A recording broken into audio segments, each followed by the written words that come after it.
I'm looking now down your TikTok videos. Yeah. You don't twerk in a single one of them. Where's the Eric Rushton twerking videos? I think there's some good stand-up clips in there, some little videos of me and Joe. Yes, but if I'm swiping TikTok, swiping along, and then I come along you talking about some bollocks, why do I want to stop? I don't want that. I want you to twerk on my phone, Eric. I want you to twerk. Well, then you're fully entitled to skip to the next video of someone else doing something. Yeah, well, me and all the other TikTok users. Well, I think there'll be a portion of the users that might like what we do. Tea with the Devil, a podcast by Eric Rushton and Richard Dadd. Episode 5. I spy with my little eye something beginning with E. Is it me? Eric? Oh, I didn't think you'd get it that quick. I thought you'd be so trapped in your own Ericness that you wouldn't be able to see the wood for the trees. No, I've got it in one. Bit disappointed by that. Right, well, you'll go. What, I have to play I Spy as well? Well, I mean, you don't have to. It's a game, Eric. I mean, it's... I spy with my little eye something beginning with C. C. Custard tart. Well, no, not that. Creature from your darkest nightmares. Not that either. And you know what? It's not the C word. I'm thinking celebrity. Now, to me, you're probably the most famous person I've ever spoken to. I think you're probably right there, yes. How did you start from... Because there's loads of like rags to riches stories in like celebrities. Like Alan Sugar was selling radios or whatever he did. What did you do? How did I become Satan, overlord of eternal darkness and damnation? Yeah, what's your rags to riches story? Yours was actually a bit of a riches to rags story, arguably. You saying I'm ragged? Well, you started off in heaven and now you're in hell. You say that like it's a bad thing. I've ascended from... Well, no, I haven't. I've descended. But my story is this. I was part of the angelic host. I didn't really get on there. I decided to go my own way. I'd got a vision of who I could be. I didn't want to just be another angel. I mean, how do you become a famous angel? The only way you can do it that I can see is that you get given a task. Yeah. You might, for example, be sent by God to go and tell some virginal girl that she's going to give birth to the Son of God, for example. Yeah. And I don't know about you, but that sounds to me like a glorified postman. And I'd got much loftier ambitions. I wanted to go my own way. So I descended from hell. You're a bit like when Robbie Williams left Take That. Yes, except he did a song about angels, not devils. But yes. He says he's loving angels instead. What were you loving? Anything that came my way. Yeah. I roamed about on the earth for quite a while, and at first I was in the form of a snake, of a serpent. Yes. Wasn't it that you tempted Eve to eat the apple? Yes. That she wasn't allowed to eat, and then it's all kind of gone downhill from there. Well, that's a matter of opinion. I consider that my first success as a solo artist, and my career has gone from strength to strength ever since. But you will have only ever heard the biased account from God's perspective. Well, there's various different accounts, but I mean, I can tell you the absolute truth of what actually happened, straight from the snake's mouth. Always wary when you say that you're telling the truth, but... Go on then. No, it is. I can tell you the true account. What happened was I was strolling about in the Garden of Eden. There was Adam, there was Eve, and God had said to Eve, "Don't eat the apples. Don't go near them. This is the tree of knowledge. Don't eat the apples. Yeah. Or you will surely die." Surely. And I knew this to be nonsense, absolute, and I didn't really like the way that God was trying to keep Adam and Eve locked up in their place and not letting them live their life to their fullest potential. So I said... Well, they had everything else. Who cares about apples? They had very, very timid. Pineapples they could have eaten. They could have eaten as many pineapples as they want. They wouldn't say boo to a goose. Mangoes. Melons. And it was my view that there was no need to impose these arbitrary restrictions on their freedom. Kiwis. Yes, they could have had kiwis. Strawberries. But, look, you don't need to list every single kind of fruit. Okay, you're right. There were various other things they could have eaten, but it's not the point, is it? I mean, imagine if somebody said to you, Eric, from now on, it's illegal for you to eat apples. How would you respond? That's all right. I think I actually might prefer pears. You know. What kind of apples were they? Were they Granny Smiths? Were they what are the other types? The Gala apples? Brabants. Fair enough. And I said, come on, have an apple. Live a little. What's the worst that can happen? So she had an apple. She enjoyed it. She persuaded Adam to have an apple. We made an apple crumble, an apple turnover. We were apple bobbing. We were having a gay old time with the apples. And then God came along, saw we were having fun with the apples without him, and he was absolutely furious. It was pathetic, really. he cast Adam and Eve out of the Garden of Eden, and he condemned me to lose my legs, and that all other serpents thereafter should have no legs. Wait, you had legs? Well, yes, in the beginning, I was a snake with legs. I didn't even know that was a thing, man. I'm so dumb when it comes up. Did that snake have legs, man? I had 4 legs. Okay. But I did. So you're more of like a lizard, like. Yes, I was very much like a kind of long, sexy lizard. And what I don't get is why don't you just stay out of it? Stay out of what? What, like whether someone else is allowed to eat an apple or not? You're like Katie Hopkins. That's your kind of fame, just winding people up for stuff. Look, I'm acquainted with a lot of very evil people, but I am not like Katie Hopkins. You don't give a shit. You're just a bullshit merchant. You'll go against whatever like the conventional opinion is, and you'll just try to stir up controversy. Why are you so in favour of God telling everybody what to do and staying away from apples and being, I'm not saying I'm in favour of that. I'm just saying it's sort of none of your business. I thought you were a rebel. I thought you were an independent thinker and an artist. I thought maybe you're a rebel without a cause. My cause is not being pushed around by a big bully like God who tells you what to do. Do there are penguins in the Garden of Eden? As in penguin, but I've got one. Can I eat a penguin? Yes, you can eat a penguin. But what do you think about the sugar tax? Well, we probably should be trying to eat less sugar, shouldn't we? I mean, I'm a bit addicted to it, and I'm not in control of myself, really. Why are penguins so good on the internet? I don't know. Why are penguins so good on the internet? Because they have web feet. Little joke with every penguin. There. Very good when you dunk them in a cup of tea. You enjoying your penguin? Yeah, sorry for... Oh, it gives you a rush of pleasure, doesn't it? Yes, it does, and it's exactly the same with a nice, sweet, juicy apple. If it was a tree of penguin bars, I'd have been tempted. But a tree of apples... Well, I like a nice apple. Yeah, but an apple's like what you should eat when you're being good. That's not a naughty thing to eat. I guess he was trying to prove a point there, wasn't he? That, like, about how humans can't stop themselves from rebelling.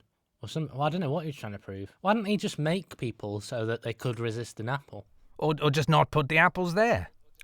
One of the two, yeah. Or put them there and say you can have them if you want. Well, that's what I would have been in favour of. Let people choose if they want apples or not. Don't come here with your Jamie Oliver nonsense, telling me what I can and can't eat. I've got one of his cookbooks. He's very good, actually. Got good YouTube Yes, videos. but when he's rifling through your freezer, chucking out the turkey Twizzlers, it's another story, though, isn't it? I don't know. He's quite famous, isn't he? Would you say he's as famous as you, Jamie Oliver? Jamie Oliver? As famous as me? Not by a long chalk. He's made it in America, though, as well. I've made it in America. I've had quite a large hand in a lot that's been going on in America in recent years. So anyway, there I was in the Garden of Eden, completely legless, literally, and I thought, well, this simply will not do. But of course the solution was obvious, because in his blind fury, God hadn't cursed me, Lucifer, to crawl on my belly forevermore. He'd cursed snakes. So I took advantage of the obvious loophole and just stopped being a snake. Was there no hell when you were a snake? That's right. There was just heaven and earth.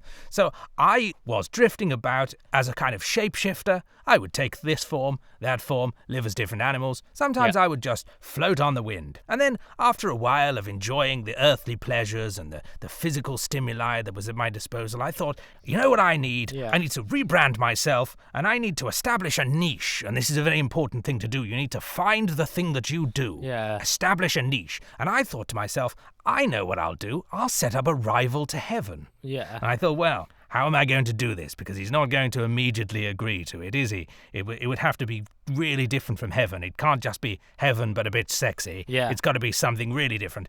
So what I did was I carved out a bit of the underworld for myself, and I thought this is the place where all of the really naughty and evil people that he doesn't want in heaven can come. Yeah. Because I realised all those people would be fun, because he was just condemning those people to either float about in purgatory or be left as kind of ghosts on the earth. And I said, why not send them all down to hell? Now, you see, when I pitched this idea to him, he did actually like the idea, because the way he worded it... Well, it sounds like you're doing him a favour, in a way. You're sorting out the people he don't want. If someone was like, right, to piss you off, mate, I'm going to clean your drive every day. Do you know what I mean? That's sort of what you've done. You've cleaned up after him. You cleaned up all the souls he don't want. No, what I did was I saw an opportunity. I don't know. I could position myself to become king of an eternal party containing all the most fun and outrageous and liberated people with none of that boring heaven lot. The way he worded it was he was the carrot and I was the stick, you see? And so I had to make sure there was all this torture stuff in there as well. And that was part of the deal, got to torture people. I pitched the idea to him. He said, yeah, go ahead with it. So I did. And it was immensely successful. So to be fair, he is reasonable in some, like, you are able to cooperate with him to a certain extent. Well, I was very clever with the way I marketed the idea to him. You know, I worked very hard on my business plan. It was absolutely bulletproof. But also, timing is very important as well. I went to him pretty early on with this idea, and in the early days, he was very hot-tempered. He was very much an eye for an eye sort of chap in those days, very quick to smite people. I think if I'd gone to him later on with the idea, he'd have probably been much less keen. As he got older, he sort of mellowed a bit. He started talking more about redemption and forgiveness and all that drivel. So I think I timed it absolutely perfectly, and I don't think it could have gone any better. Just think about this for a moment. How successful am I? Very successful. I've got billions of people in hell. Very successful. And everybody knows who I am. If you went to a random member of the public and said, draw me a picture of the devil, they would draw a picture of the devil. If I went to a random member of the public and said, draw a picture of Eric Rushton, they would say, who? You know what? Even if you said draw a picture of the devil, they'd draw it. If they said draw a picture of God, I think they'd struggle. So in a way, image-wise, you've done better than him. Thank you. But I would still say he's the more famous out of the two of you. I wouldn't want to be famous for being like God, though. And does that hurt on some level? If fame took how liked you are into the equation as well, then you might struggle to compete with Ben Shepherd, Bradley Walsh. Where does being liked come into all this? Why is that important? Do you think Piers Morgan cares that people don't like him? Well, I don't know if he does on some level. It's hard to get beneath. I mean, you might know his true beliefs. This ties into previous conversations we've had. I don't know whether it's just a kind of calculated business move for them to be so provocative, whether they actually believe it, whether they are actually vulnerable, and the fact that people don't like them very much does get to them. Do you worry about people liking you? Well, yeah, I mean, I'm doing comedy, so I need a certain fan base, don't I, to be able to, make more of a living out of comedy. Yes, you need a certain fan base, but that doesn't mean that people have to all like you. No, but what's the point in them knowing who you are if they don't like you? They're not going to come to your shows if they don't like you. I've seen you, Eric. I've stood in the shadows at the back of comedy clubs, and I have watched you eviscerate audience members. Yes. I've seen you attack them back. I think I'm good at dealing with hecklers. Yeah, I'd say that's one of my skills in comedy. And do you worry then whether the heckler goes home and whether they like you or not? I think it's worth sacrificing one member of the audience for the greater enjoyment of everyone else. And normally they're people that have, interrupted or just said something stupid, or they look funny and like they don't deserve to be liked and loved anyway. That kind of thing. Yeah, I approve. I think you could go further with that sort of thing. So I guess maybe that is where I've got a bit of you in me. I think we've all got a dark side, haven't we? We all enjoy. Have you ever gone too far on stage, Eric? Have you ever thought that you might have pushed it? Yeah, more that I've asked people too many personal questions before. Like I'll be on stage and I'll ask someone, are they happy and stuff like that? Have they ever loved and kind of that kind of thing? And I wonder, I'm making them quite vulnerable. But, to be honest, I don't actually worry about it that much after. You don't care about that person, and nor should you. Yeah, and I suppose when you think about it too deeply, like, it could have a real butterfly effect where, they have a bad night watching me, then something else happens, or, and they die or something. That's kind of creepy. Well, yes, quite a lot of people have taken their own lives after seeing your stand-up. It's not uncommon. Yeah, but we keep going, we keep writing jokes, we keep it moving. The deaths keep happening, yes.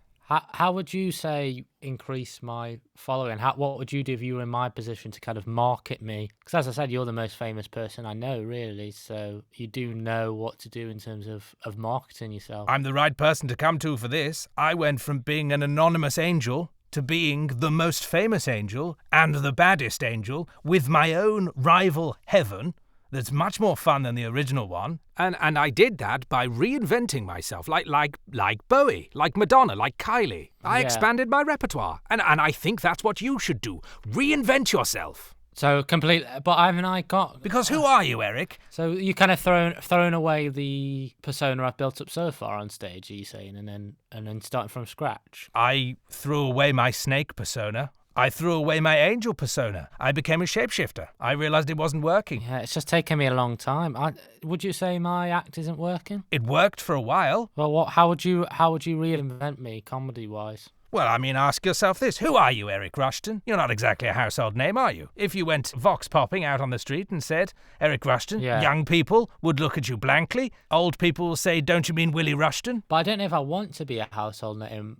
I'd like to have a fan base that could make me be able to do comedy full time and stuff like that. That's where, would you not rather have a little cult following, or do you need to be adored by everyone? I suppose you're not even adored, you're hated. You just need to be in people's thoughts. There are people who adore me, there are people who worship me, there are people who hang on my every word. Yes, there are people who don't like me, but I don't care about them. So what can I do then? Be more controversial? Yes, be more controversial. And where are you aiming? Are you saying you don't want to be a big arena comic? I'm not saying I don't want to. I'm saying it's not like a necessity for me. If that happened and I was doing my own thing, I'd be like, oh yeah, that's pretty good. I'm doing my own thing and all these people love me. But if I had to like massively change myself to become an arena comic, that's when I think I'd be like, what's the point? I feel sad doing this. Well, you've got to reinvent yourself in a way that you think works for you. At the moment, you've got this, you come up on stage, you've got your tracksuit on like some sort of chav, looking like you've walked off a council estate. Yeah. You've got your little specky glasses on, maybe you've got a tiger under your arm. I mean, what is this look? Get yourself a sharp suit. I don't know. I don't like to put it into words, but I find there's something funny about me in a tracksuit. Well, I mean, you certainly are funny looking, yes. I guess the image is supposed to be sort of ironic.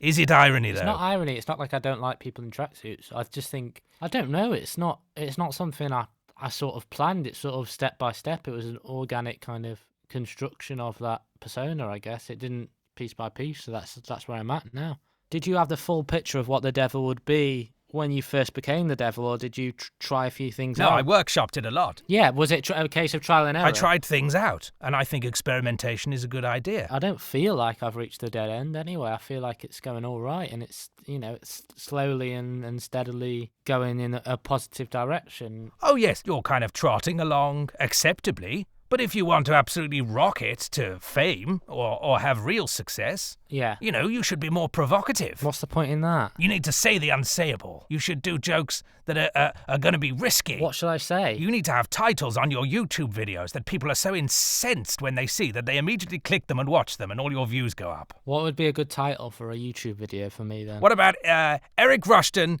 sticks up the arse? What about that as a title? I don't even know how that's physically possible. I feel like I'll be rickrolling them. But wouldn't you click on that? Wouldn't you say, my God, how's Eric going to do that? To be honest, I think something with that title is getting taken down immediately. No, well, that's it. I better click on this and watch this YouTube video before it gets taken down. That's exactly the kind of clickbaity approach you want. If I start doing stuff like that, then the fan base that I've had, it's going to be a bit like your mob, just absolute dickheads. I'm sorry to say it, but, I'm not going to want to... Like, would you want to hang out with your fans? I love hanging out with them. Yes, they're awesome. Who's the biggest laugh in hell? Oh, I mean, the Borgias are a lot of fun. Right. I play Risk with Hitler every Thursday, and Mussolini, Stalin. Oh, I rolled a 6. No, you didn't. Yes, it did. It went under my chair. It doesn't count if it went under the chair. You've got to roll it on the table. The old animosities don't half rear their heads. I can imagine.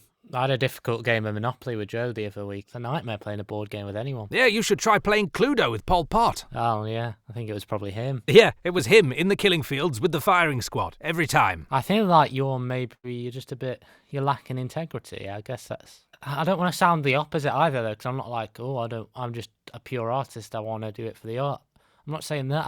I enjoy people, the attention from people and people liking my stuff. But if you're happy coasting along with your videos, getting, 12 views here, 7 views there, 3 likes from people you know. I'd like to grow that, but I don't want it to... I'm not saying I'm happy with those numbers, but I want those numbers to be bigger. But you need story. You need headline grabbing. Not controversy, no. And also, are there any downsides to fame in your... Like, I imagine you get recognised a lot in hell, and like it's a struggle for you to walk down the street or whatever to people. Like, do people ask for pictures in hell? I don't tend to get asked for autographs in hell. No, a lot of my fan base are based on Earth, really. Although I am widely loved and adored, quite rightly. And you could be too, I think, if you were... Would you ever not just want to walk down the street, just like in your normal clothes or whatever you wear, and just not have anyone go, oh, that's the devil? Well, that's one of the advantages of being a shapeshifter, being able to slip into people's minds. They don't even know I'm there. I've got the anonymity that I require when I need it. Well, that's it. Maybe we've got different perspectives on fame, because I can never have that ability to just be anonymous like you can whenever you want. You've kind of got the best of both worlds. If anonymity is what you want, my friend, you're going the right way about it. Whereas if you want fame and success as a comedian, I'm saying be more outrageous. You'll get armies of fans. You'll get people following you on Twitter because they don't like you as well as because they do like you. I can't believe Eric Rushton said this. I can't believe how much he's changed. Yeah. You could quadruple your fan base overnight with that approach. It just seems exhausting living like that. Yeah, but imagine the adrenaline. All those people gasping, shocked, intakes of breath. I can't believe he said that. Well, what's the end game of that? Then what? Look, it's worked for me as a strategy to become famous. It has worked for me. Are you ever worried there'll be another kind of angel that breaks free from heaven and kind of sets up a rival to you? No. Have you met the other angels? They're a pathetic bunch. None of them are going to strike it out and do their own thing. They're rubbish. They couldn't form a bowls team. You used to act like butter wouldn't melt when you were an angel, you know. Maybe there are some that would f***ing love to just give you a run for your money and set up a kind of second hell. There really aren't. I mean, Azrael fell, and what's he done, really? He just kind of mopes about in hell, just in my shadow, really. I get him to do occasional jobs, but he doesn't have what it takes to be. You know, there's something about being a leading man, and I feel like, Eric, you've got that. You've got that kernel within you. Can I be famous, though, by doing what I want, or do you think I can only be famous by being controversial? So let's think about this, Eric. When did you start doing comedy? How long ago? It's coming up on 7 years in November. There's a lot of years in comedy kind of sharpening your axe or whatever, kind of working on the craft of it. You don't have an axe, do you? See, there's something you could do. If you brought an axe on stage with you... An actual axe? I was sort of speaking metaphorically. No, have a literal axe with you. Buy yourself an axe, sharpen it. I just worry about even getting that through the doors at some venues. You could literally get it through the door, even if they closed it in your face. You could just hack, like in The Shining, through into the venue. Here's Eric! Try that next time you're on at the Glee Club. Yeah, well, they might say, you know what, leave the gig, actually. Swing your axe around on stage, wave it at the front row. Is there not something to be said for working on your craft in the shadows for a bit until you're good enough and getting, really good and then emerging overnight? They say it takes 10 years to make an overnight success. I'm not suggesting that you try that axe move upstairs above a pub to an audience of 3 people when you're doing new material nights. I'm suggesting you save it for when you're doing a big gig. Yeah. Maybe a gun. Well, maybe I'm... Have you thought about a gun? They're not legal in my country of residence. Have you thought about a gun? Because the thing is, with an axe, you could only really hurt the front row. Whereas if you pulled a gun out... I can't get a gun unless I'm like a farmer or something in the UK. There are people I know who could get you a gun. There's a bloke in Selly Oak I could put you in touch with. I don't doubt that they're about, but the point is they're illegal. As soon as I pull a gun out, I'm getting arrested. Well, what I propose you do is wait till you've got a big gig coming up, go up on stage, try all your stuff, see how it goes. Yeah. When you reach a lull, or if there's a heckler, imagine that. Imagine that a heckler, instead of giving them a put down, you just whipped out a pistol, poof, bang. See, you'd like that, wouldn't you? They'd slump back in their chair, then you could blow the smoke off the end of the gun. You could say to the audience, and don't any of the rest of you try anything, and they bloody wouldn't. I feel like they'd find it hard to laugh after that, though. Well, you could rescue the mood. A comic of your caliber should relish that sort of challenge. You need to think outside the box. You've never even thought about taking an offensive weapon to a gig before, have you? I'll be honest, I haven't. No, you worry about the law too much. You would be immediately in the papers. People would flood to your Facebook page. But serial killers are in the papers. It doesn't... They would scroll through your YouTube videos. People would be saying, oh my God. But I'd be in prison, so I couldn't do any more gigs. Well, that's the price of fame. So I get one moment of fame shooting a heckler. That's why I say pick a big gig. I might do it on Alan Carr's Chatty Man. That would be very good. Oh, that'd be a good one if I was a guest on that. I wouldn't shoot Alan Carr, though. I like him. Maybe go for something live, like The Last Leg. If you're ever on The Last Leg, Yeah.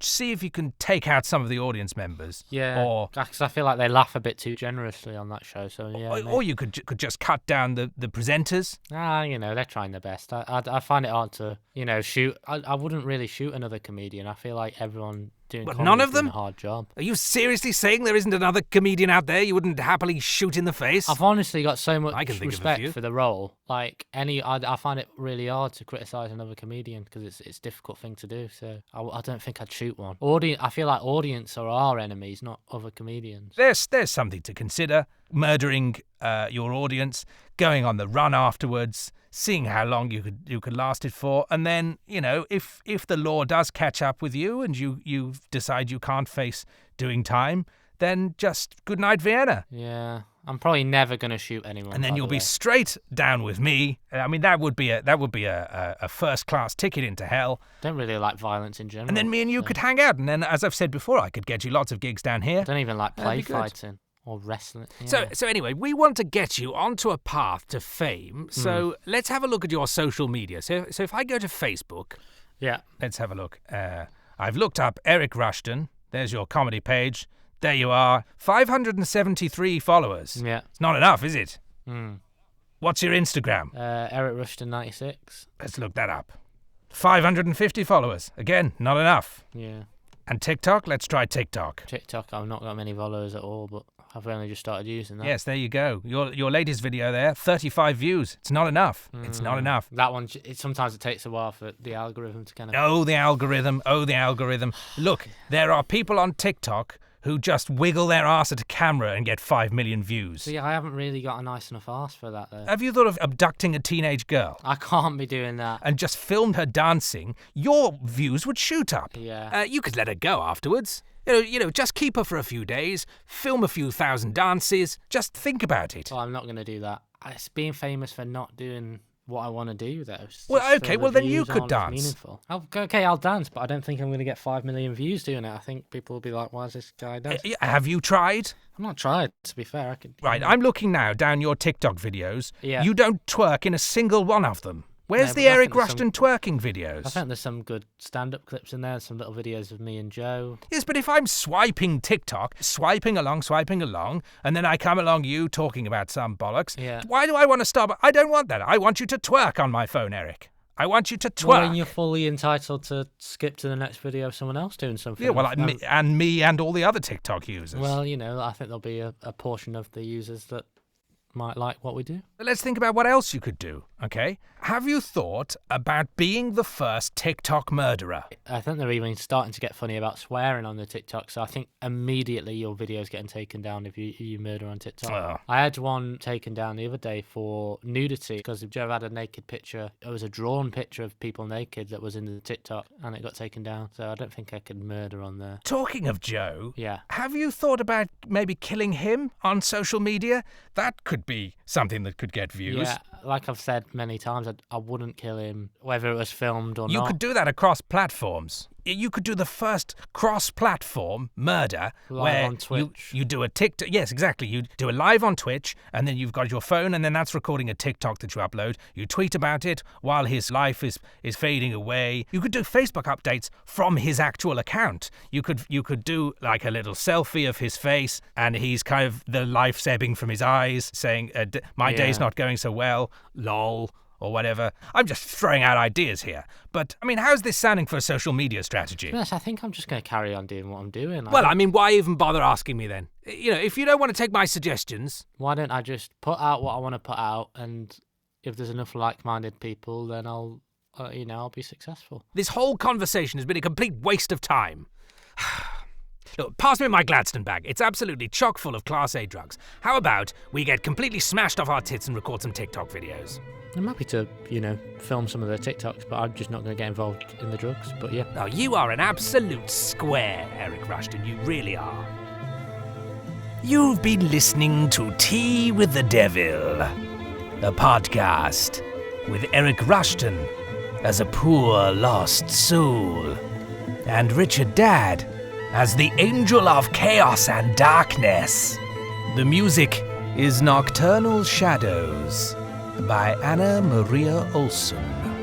If you value your life, you will rate this podcast favorably and share it via social media amongst your friends. Join us again next time.